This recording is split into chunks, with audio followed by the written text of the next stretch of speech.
रख हौसला और मंजर भी आएगा, प्यासे के पास चलकर समंदर भी आएगा। थक कर ना बैठे मंजिल के मुसाफिर, मंजिल भी मिलेगी और मिलने का मजा भी आएगा। जय हिंद, गुड मॉर्निंग, राधे राधे हमारे प्यारे सभी साथियों का जीके पीछे चैनल पे आप सभी लोगों का तहे दिल से स्वागत है। तो साथियों, आज हम बात करेंगे धाराओं को कैसे पढ़ना है, कैसे लिखना है, एग्जाम में कैसे क्वेश्चंस बनेंगे धाराओं से संबंधित, उन सभी क्वेश्चनों के बारे में आज हम जिक्र करने वाले हैं। जी हाँ साथियों, आज आईपीसी की जो 511 धारा होती है उनके बारे में आज हम पूरा विश्लेषण करने वाले हैं एक ही वीडियो में। धारा का खात्मा करने के लिए हो जाइए तैयार। अगर आपके हाथ में पेन और कापी नहीं है तो उठा लीजिए पेन और कापी, उसके बाद से लिखना चालू कर दीजिए, क्योंकि जब तक लिखेंगे नहीं तब तक याद नहीं होने वाला है, तब तक आपके दिमाग में बैठने नहीं वाला है। तो पेन और कापी उठा लीजिए और नोट डाउन करते चलिएगा क्वेश्चंस को। जो क्वेश्चंस मैं बता रहा हूं वो क्वेश्चन आपके एग्जाम में हूबहू वैसे ही लड़ने वाले हैं। तो साथियों, बिना देर किए शुरू करते हैं हम धारा 1 से लेकर के धारा 511 तक जो इम्पोर्टेंट धारा है उन सभी धाराओं को हम देखेंगे और समझेंगे। ऐसी कौन कौन सी धाराएं हैं जिनका हमारे जीवन में भी बहुत ही महत्वपूर्ण है, उन सभी धाराओं को आज हम लिखते चलेंगे, नोट डाउन करेंगे। और मैं आखिरी में आपको बताऊंगा साथियों, इन सभी धाराओं को याद करने का सही तरीका क्या है। बच्चे याद करने का सही तरीका जानते ही नहीं है, रटना चालू कर देते हैं, पढ़ते रहो। अरे यार कहाँ याद होगा, वो 511 धारा है, क्या याद हो पाएगा? पॉसिबल है नहीं। तो तरीका सीखिए, याद करने का तरीका जब आप जान जाएंगे तो धाराओं को ऐसे ही आप छल्ली कर देंगे। ठीक है, तो आइए हम देखते हैं धारा एक क्या करता है। धारा एक कहता है नाम से संबंधित कोई परिवर्तन करना है। ठीक है, भारतीय दंड संहिता में जो भी परिवर्तन होगा धारा 1 के ही माध्यम से होगा। यानी धारा 1 में क्या है, आपसे पूछे धारा 1 में क्या है,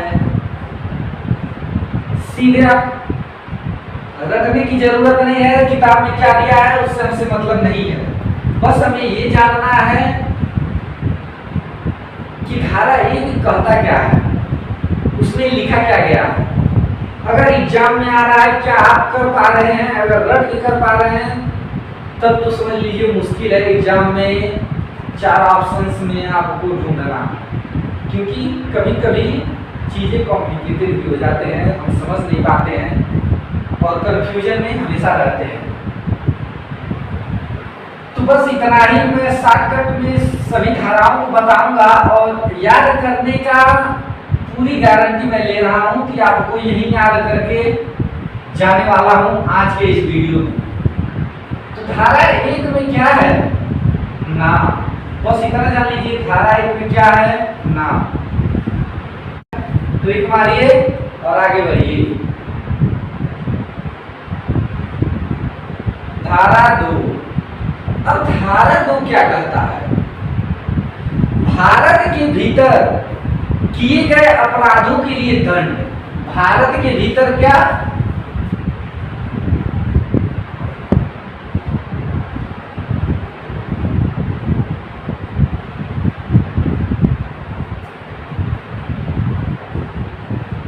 किए गए अपराधों का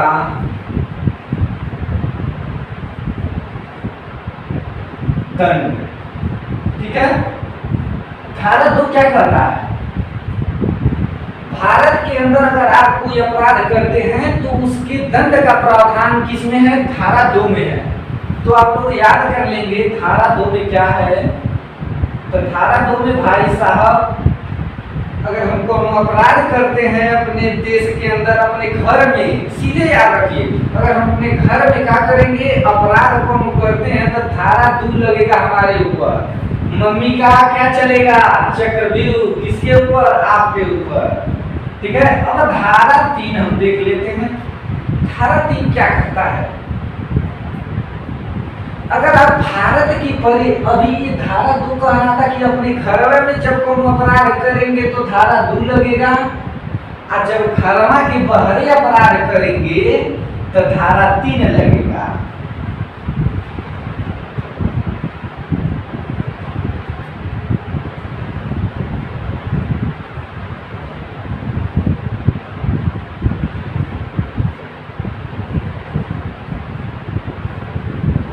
भारत के बाहर अगर कोई अपराध करते हैं तो धारा क्या लगेगा, 3 लगेगा। ठीक है। अब हम लोग 4 देख लेते हैं। धारा 4 के बारे में समझ लेते हैं। धारा 4 क्या कहता है,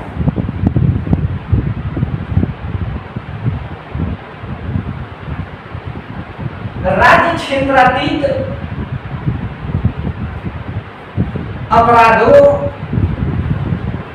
का जो संहिता बना हुआ है, संहिता का जो विस्तार है वो किसमें है, धारा 4 में है। तो मेरे हिसाब से बहुत ही इंपॉर्टेंट नहीं है ये, आपके जो एग्जाम्स है, जो होम एग्जाम है या वनडे एग्जाम है, बहुत ही इंपॉर्टेंट नहीं है। और सीधे हम धारा 5 देखते हैं। मैं सिर्फ इंपॉर्टेंट बताऊंगा जो आपके एग्जाम में लड़ने वाले क्वेश्चंस हो वही। तो धारा 5 क्या कहता है, विशेष विधि। क्या कहता है, विशेष विधि।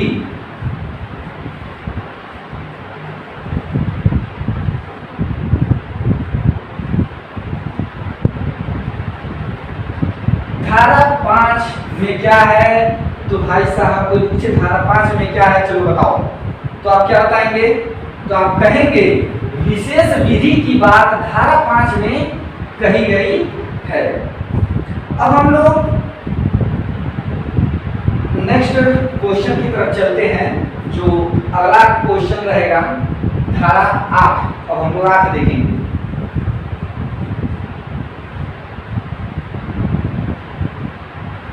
धारा 8 भाई साहब, ये तो आ गया धारा 8। अब इसको याद कैसे करेंगे, मैं याद करने का ट्रिक साथ ही साथ बता दे रहा हूं, आप लोग याद करते चलेंगे। ठीक है। 8 में क्या है, लिंग से संबंधित प्रावधान है। क्या है, लिंग।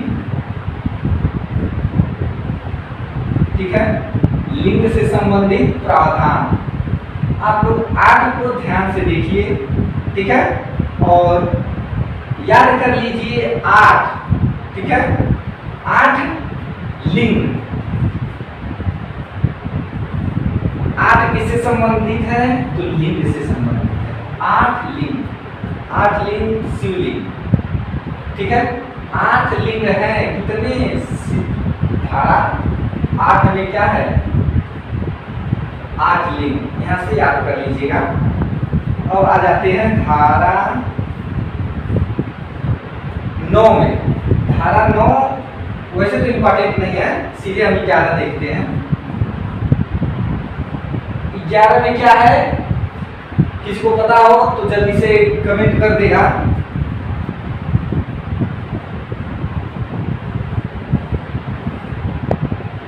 व्यक्ति के बारे में बात कही गई है। धारा 11 में किसके बारे में बताया गया है, व्यक्ति के बारे में बताया गया है। ठीक है, अब हम लोग नेक्स्ट धारा की तरफ चलते हैं। प्रावधान है जंगम।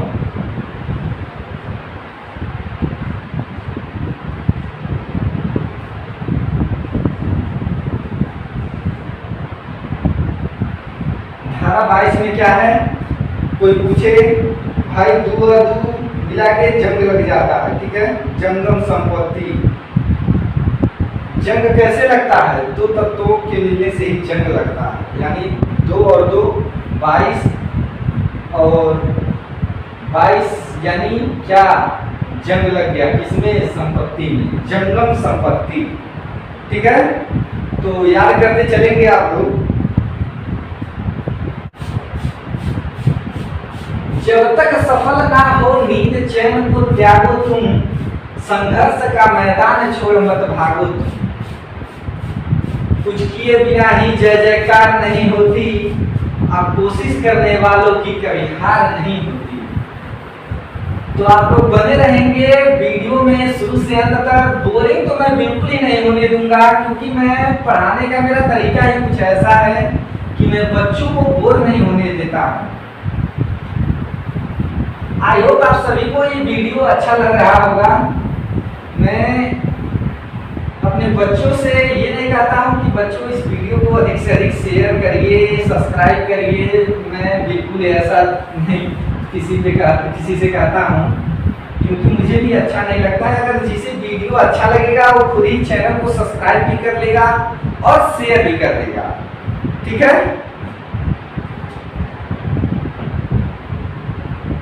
अब आ जाता है धारा 23। धारा 23 क्या कहता है?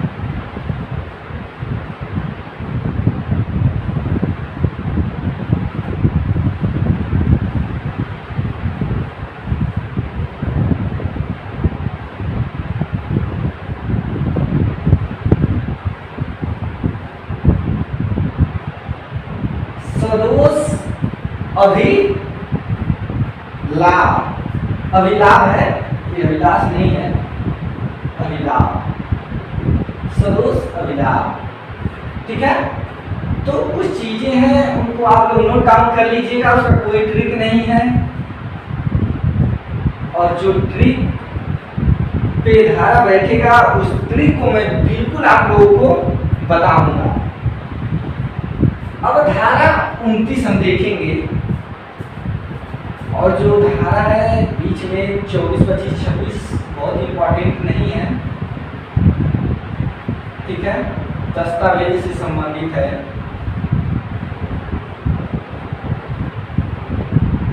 किससे संबंधित है? तो दस्तावेज से संबंधित है धारा 29। नेक्स्ट जो धारा है, धारा 29 बहुत इंपॉर्टेंट है, लेकिन उसके बाद जो धारा है वो धारा 34 है, सामान्य आशय। 34 में क्या है? सामान्य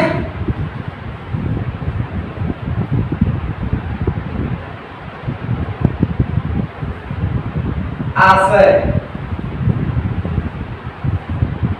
सामान्य आशय किसमें है? कोई पूछे सामान्य आशय किस धारा में है, तो आप लोग बताएंगे सामान्य आशय धारा 34 में दिया गया है। ठीक है, सामान्य आशय किस में दिया गया है? तो धारा 34 में दिया गया है। ठीक है, अब हम लोग बढ़ते हैं धारा 53 की तरफ। धारा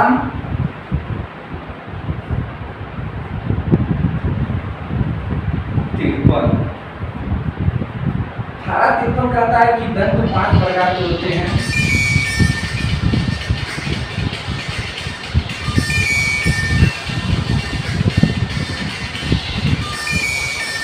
पांच प्रकार के दंड के बारे में बता दूं। फोन आ गया था एक मित्र का। एकांत प्रतिरोध, एकांत प्रतिरोध अब हम लोग देखेंगे धारा 73। एकांत 73 में क्या है? एकांत परिरोध। ठीक है,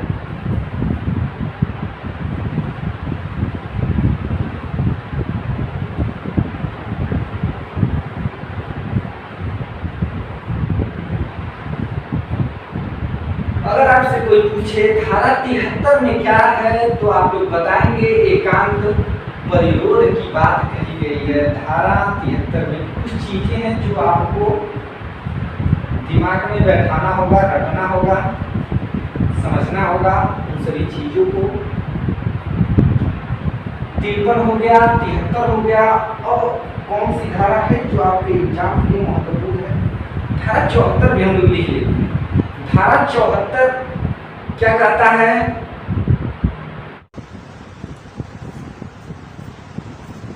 तो अब हम लोग नेक्स्ट धारे की तरफ चलते हैं। अगला जो धारा है वो 82 है। अगला धारा कौन सा है? 82। 82 क्या कहता है हम लोग देख लेते हैं। 7 वर्ष से कम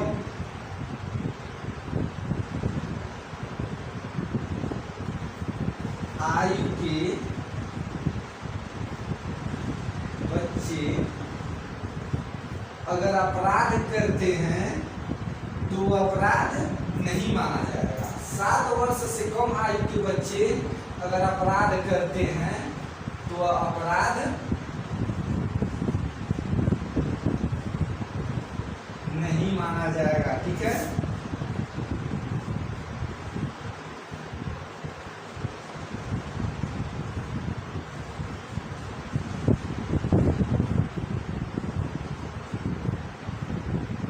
और यही साथियों धारा 82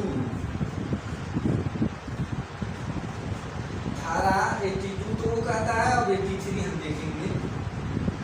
धारा 83 कहता है अगर 7 वर्ष या उससे अधिक, यानी 7 या 7 वर्ष से अधिक,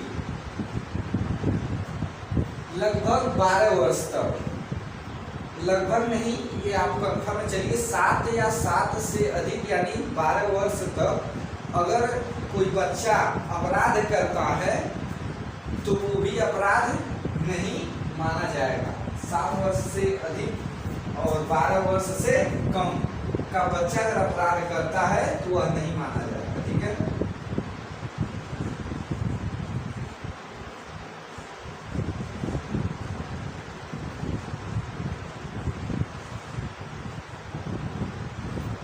और 12 वर्ष से कम क्या नहीं माना जाएगा? अपराध।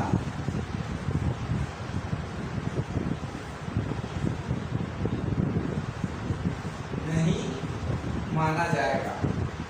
ठीक है। बिहार का एक लड़का था जो कक्षा 10वीं की क्लास में लिखा था गाना, भोजपुरी गाना लिखा। और कौन सा गाना है आपको पता है? तोरा अखिया के कजरा ए जान ने झगड़ा करा देला। लड़का फर्स्ट डिवीजन से पास हो गया है। वो लड़का फर्स्ट डिवीजन से पास हो गया है। आपको सुन करके आश्चर्य लग रहा होगा, लेकिन ये बिल्कुल ही सही है। वहाँ की शिक्षा व्यवस्था देखिए, और जो काफी जांच किए होंगे वे टीचर्स, वे भी कितने महान रहे होंगे। बच्चा गाना लिखा है पेज पे और वो पास भी हो गया, वो भी फर्स्ट डिवीजन से। आश्चर्य तो तब है कि वो फर्स्ट डिवीजन से पास हो गया। अब हम लोग चलते हैं नेक्स्ट धारा की तरफ। आप अपना ध्यान ना भटकाइएगा। अब आ जाइए बोर्ड पर, सभी लोग बोर्ड पे ध्यान देंगे। अब हम लोग धारा 96 पढ़ेंगे। धारा कौन सा पढ़ेंगे? 96।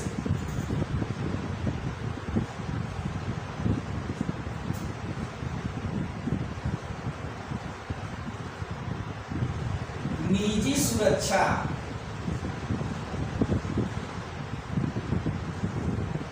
धारा 96 में क्या है?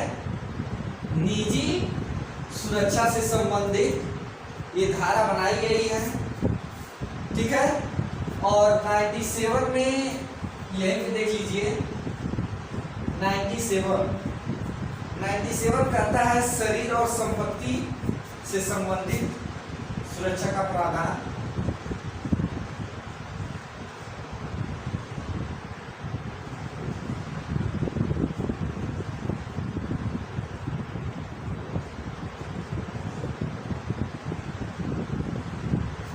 शरीर और संपत्ति से संबंधित सुरक्षा का प्रावधान। ठीक है। अब हम लोग देखेंगे धारा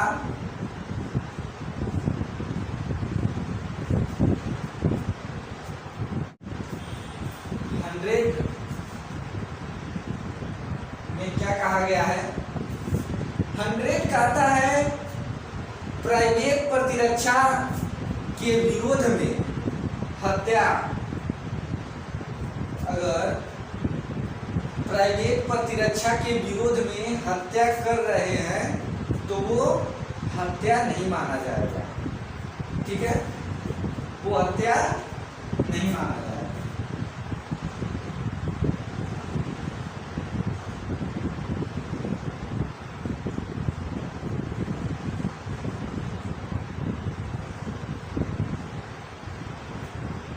ठीक है, अब हम लोग आगे बढ़ते हैं। प्रतिरक्षा 100 में अब हम लोग आगे बढ़ते हैं। और हाँ, अभी हम बता रहे थे भारतीय दंड संहिता का प्रथम प्रारूप जो है किसने तैयार किया था, तो आप लोग बताएंगे। एक नोट करके क्वेश्चन लिखिए।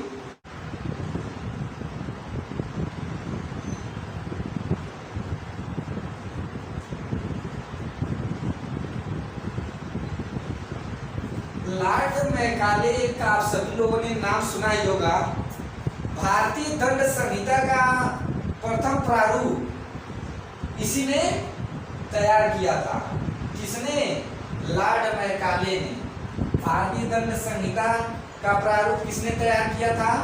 तो लॉर्ड मैकाले ने तैयार किया था। ठीक है, अब हम लोग आगे बढ़ते हैं धारा, नेक्स्ट धारा की तरफ।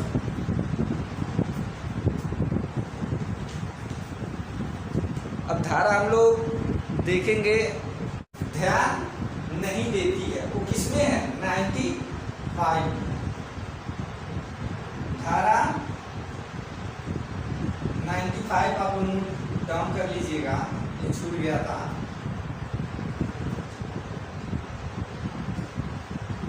धारा 95 में लिख लीजिए, विधि तुच्छ बातों पर ध्यान नहीं केंद्रित करता है या देता है।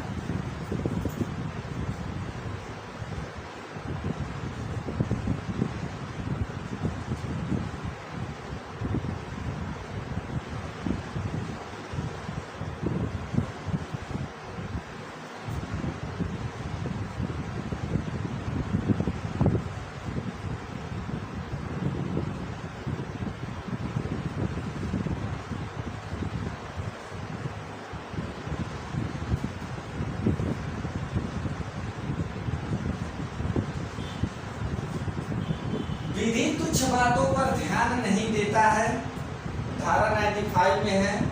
अब हम लोग धारा 107 देखते हैं। धारा 107 बहुत ही इंपॉर्टेंट है, आप लोग नोट डाउन करते चलेंगे। बिना नोट डाउन किए हुए आप क्लास नहीं लेंगे, क्योंकि यह क्लास बहुत ही इंपॉर्टेंट है आप सभी के आने वाले एग्जाम के लिए।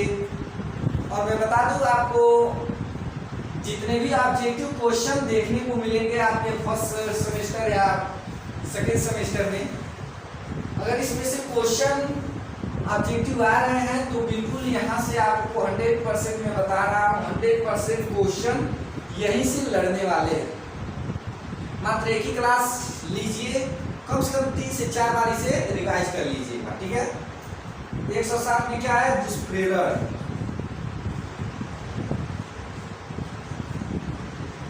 107 में क्या है साथियों? तो दुष्प्रेरण है। ठीक है, अब हम लोग 115 देखेंगे।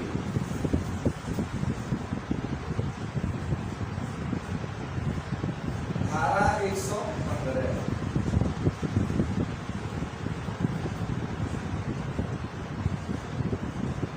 धारा 115 कहता है आजीवन कारावास।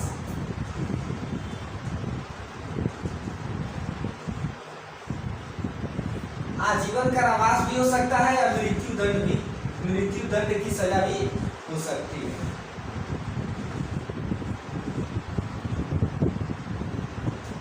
तो धारा 115 में क्या है?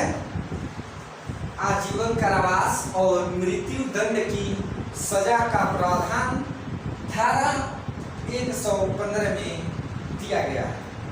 अब हम लोग बढ़ते हैं 120 की तरफ। 120 ए धारा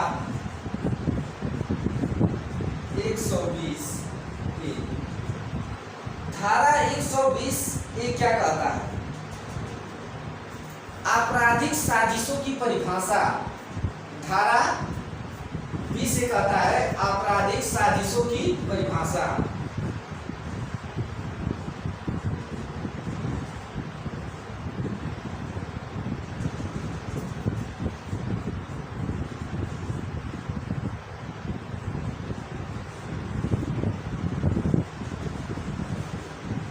आपराधिक साजिशों की क्या करता है? परिभाषा देता है। कौन सा धारा? धारा 120 ए। ठीक है, अब हम लोग बढ़ते हैं नेक्स्ट धारा की तरफ। पहले रेज कर देते हैं।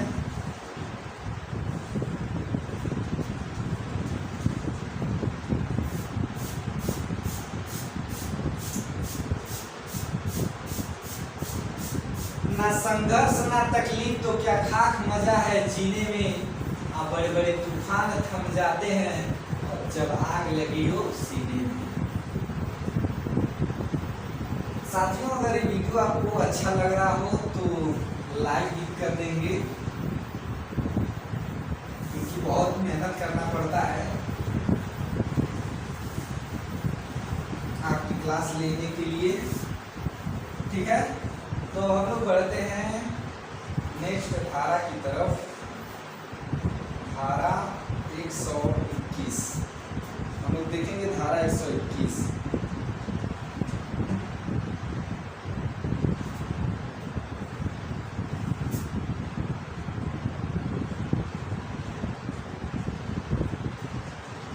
धारा 121 क्या कहता है? भारत सरकार के विरुद्ध अगर हम दुष्प्रेरण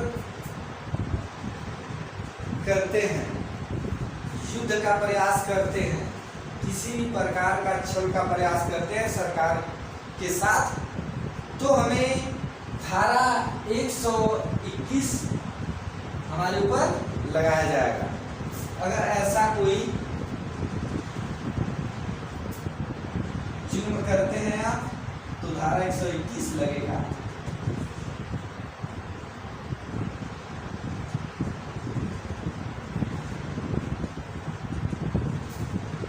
भारत सरकार के विरुद्ध युद्ध या दुष्प्रेरण। ठीक है,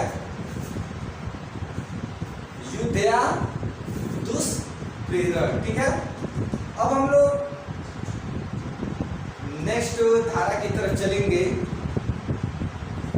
और इसमें मैं बता दूं, अगर आप पकड़े जा रहे हैं तो आपको आजीवन कारावास भी हो सकता है। अगर सजा की बात करें, सजा तो आजीवन कारावास हो सकता है, या आपको मृत्यु दंड की सजा भी दी जा सकती है। ठीक है, या जुर्माना भी, हमें लगता है कि जुर्माना भी आपको देना पड़ सकता है। जुर्माना है, जुर्माना देना पड़ सकता है। ठीक है, जुर्माना भी देना पड़ सकता है। ठीक है, अब हम लोग धारा 122 देख लेते हैं। धारा 122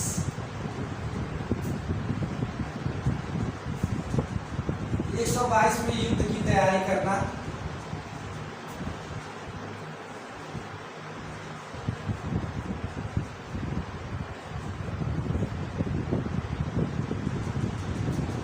युद्ध की तैयारी करना। ठीक है,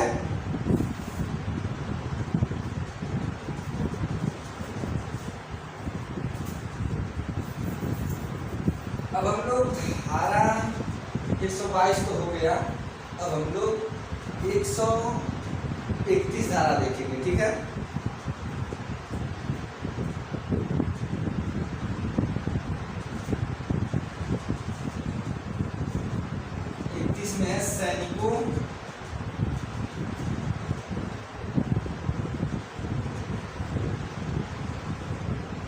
को उकसाना।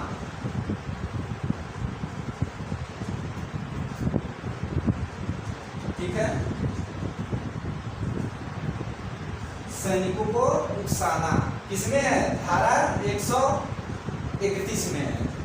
अब हम लोग फटाफट देखेंगे सभी धारा, क्योंकि समय बहुत ज़्यादा लग जा रहा है। अब 153 क्या कहता है? 153 ये देखेंगे, धर्म मूल भाषा निवास के स्थान पर शत्रु भाव से विवाद पैदा करना। शत्रु भाव से विवाद अगर पैदा होता है तो कौन सा धारा लगेगा? धारा 153। बहुत ही इंपॉर्टेंट नहीं है, तो हम लोग नेक्स्ट क्वेश्चन देख लेते हैं। एक क्वेश्चन यहाँ पे एक धारा देख लीजिए, धारा 188। धारा 188 क्या कहता है?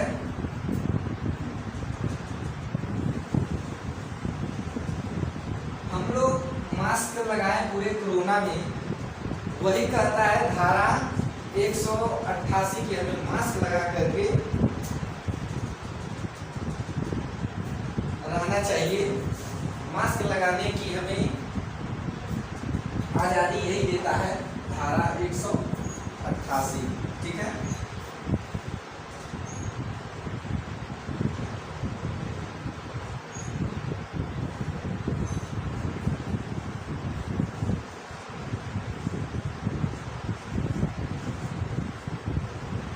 मास्क लगाने से संबंधित इसमें प्रावधान क्या हुआ है? दिया गया है। ठीक है, अब हम लोग बढ़ते हैं नेक्स्ट धारा की तरफ। धारा 194। 194 क्या कहता है? अगर आप अदालत में झूठी गवाही देते हैं,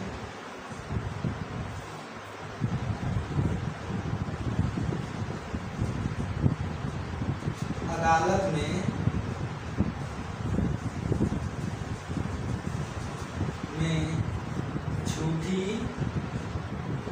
झूठी गवाही देना। ठीक है,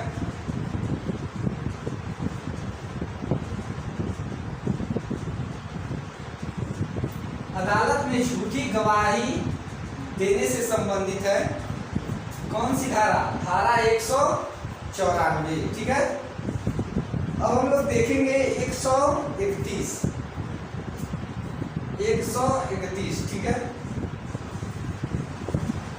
131 नहीं है, 231 है।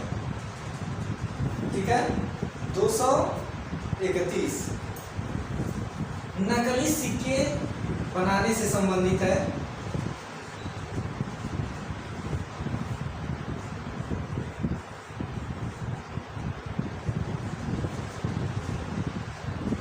नकली सिक्के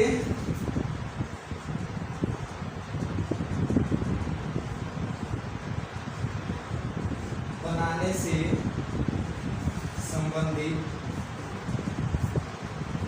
धारा 231 में बताया गया है। और हम लोग यहाँ पे लिख लेते हैं, ये तो हो गया धारा 231। अब हम लोग देखेंगे 255 नकली स्टंप बनाना। 255 नकली स्टंप बनाना।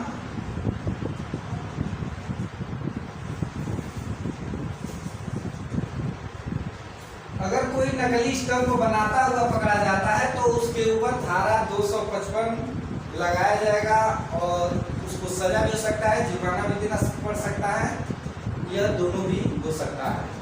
ठीक है, तो आप लोग यह 2 नंबरी काम नहीं करेंगे। अब हम लोग बढ़ेंगे नेक्स्ट धारा की तरफ। नेक्स्ट धारा क्या है? धारा 295। धारा 295 लगाई जाएगी अगर धार्मिक स्थानों पे जा करके हम अपवित्रता करते हैं। तो धारा 295 में इसका प्रावधान है सजा का, 2 साल की सजा का प्रावधान है टोटल। आपको 2 साल की सजा होगी, जुर्माना भी देना पड़ सकता है और कारावास भी हो सकता है। इसमें धारा 295 में धार्मिक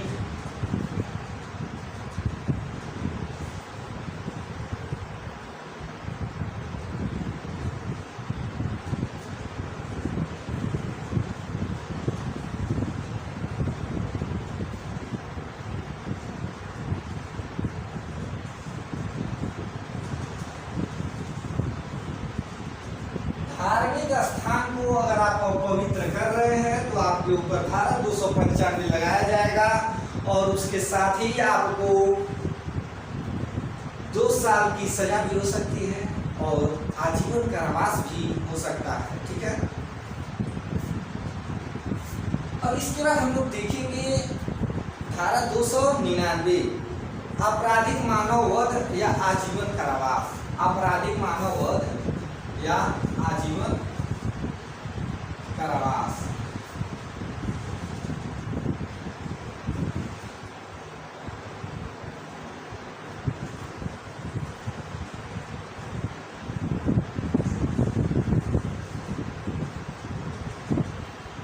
ठीक है, आपराधिक मानव वध और आजीवन कारावास धारा 299 में दिया गया है। अब हम लोग धारा 300 देख लेते हैं। ये बहुत ही इंपॉर्टेंट सारे धारा है जो मैं करा रहा हूँ, ये आपके एग्जाम में ऐसे ही हूबहू छपेगा, आप देख लीजिएगा। 100% मैं बता रहा हूँ। धारा 300 में क्या है? मृत्यु। ठीक है, धारा 300 में क्या है? तो मृत्यु है। और धारा 302 में क्या है? उसके दंड का प्रावधान, अगर आप मृत्यु कर देते हैं तो उसके दंड का प्रावधान किसमें है?